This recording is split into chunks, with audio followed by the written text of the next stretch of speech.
The waiting hurts more than you admit. You've prayed, believed, stayed faithful, and yet nothing has moved. Days blur together, and silence feels louder than any answer. You wonder if God saw your tears, or if heaven somehow skipped your name. Psalm 31 gives voice to what you're afraid to say. How long, Lord? Will you forget me forever? That question isn't rebellion. It's honesty. Hear me clearly. You're not weak for feeling weary. You're human. Waiting stretches the heart. It exhausts hope. It tempts you to assume absence where there is actually attention. The enemy whispers, "You've been forgotten," but God is not offended by your questions. He welcomes them. This ache you feel is not proof of neglect. It's proof you care deeply about what you've placed before God. And before we talk about purpose, protection, or promise, you need to know this: God is still listening. But what that silence really means may surprise you. Stay with me here. One of the deepest misunderstandings in seasons of waiting is assuming that delay means denial. When the answer doesn't come quickly, your heart starts filling the silence with conclusions God never spoke. But Habakkuk 2-3 says, "For the vision is yet for an appointed time. Though it linger, wait for it. It will certainly come and will not delay." That verse sounds contradictory, but it isn't. What feels slow to you is still right on time to God. Silence does not mean refusal. Waiting does not mean rejection. God is not ignoring your prayers. He is guarding their fulfillment. If He answered too early, it could collapse under the weight of immaturity, fear, or pressure you haven't been prepared to carry yet. Delay is not God withholding love. It's God exercising wisdom. You need to let this settle in your spirit. Heaven has not closed the door. God's not yet is still a promise in motion. And understanding why God waits is the key that will change how you wait. Don't miss. God does not rush what He intends to protect. Isaiah 54-17 promises, "No weapon formed against you shall prosper." But notice something God often removes before He removes opposition. What you call delay is sometimes God closing doors you were never meant to walk through unprepared. Think about a seed buried in soil. If it were exposed too early, it wouldn't grow. It will die. In the same way, some blessings cannot survive visibility, pressure, or premature responsibility. God hides what He values.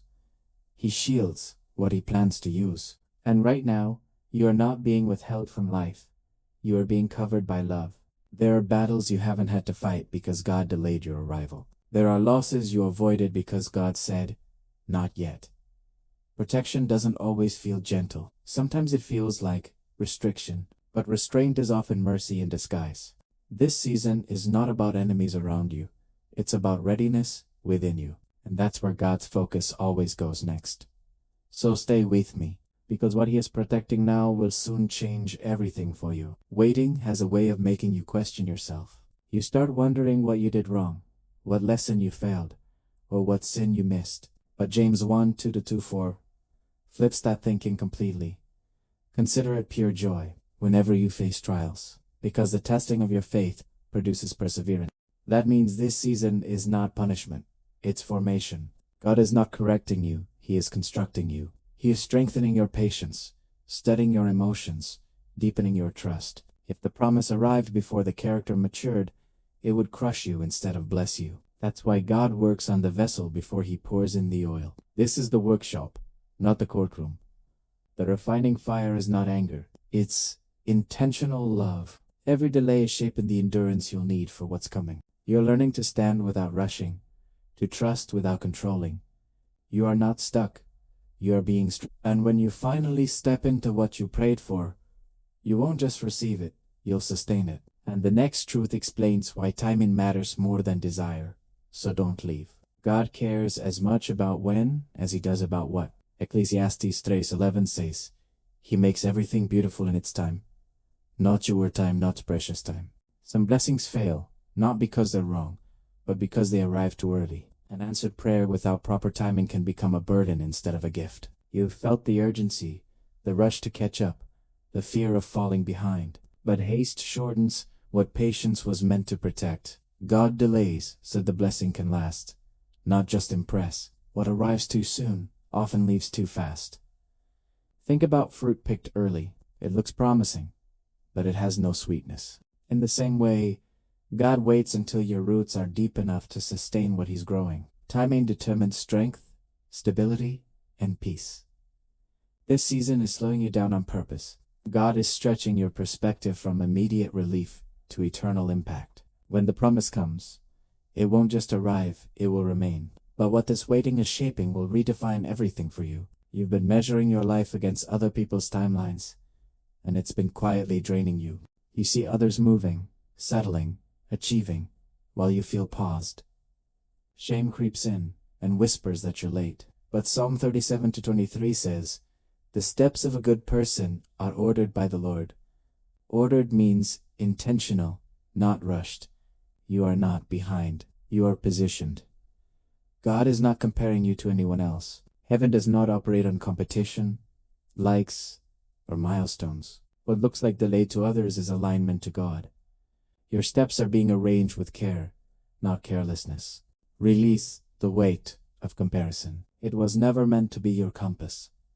Your pace is protecting your peace. Your journey is guarding your calling. You are exactly where obedience placed you. This season isn't subtracting from your worth. It's confirming it. God knows where you are, and He knows where you're going. And when you see what He's aligning with, everything will make sense. The waiting has kept you focused on today's pain, but God has been focused on tomorrow's peace. Jeremiah 29:11 says, "For I know the plans I have for you, plans for hope, not harm." That means there is a future already written that you haven't seen yet. God is not guessing, He is guarding. What's coming requires a version of you that is steadier, wiser, and more anchored than before. That's why fear keeps knocking, but hope keeps whispering. Fear says, "What if nothing changes?" Hope says, "What if everything does?" God sees outcomes you can't imagine yet. He sees relationships that won't break you, purpose that won't exhaust you, and peace that won't disappear when circumstances shift. This delay is standing watch over that future. You're not waiting on emptiness, you're waiting on fullness. And when God finally releases what He's been protecting, you'll understand why it had to be this way. Stay with me, because how you respond now determines. Surrender doesn't mean giving up. It means placing your future back into God's hands. Proverbs 3:5-6 says, "Trust in the Lord with all your heart, and He will make your path straight." You don't have to force what God is already guiding. Release control. Breathe again. If this message spoke to you, let it become your prayer. Father, I place my waiting in your care. I trust your timing, even when I don't understand it. Guard my heart, steady my faith, and help me rest while you work. I choose trust over fear today. If this is your prayer too, type "I trust God's timing." Stay connected here. You are not walking this season alone. God is faithful, now, always.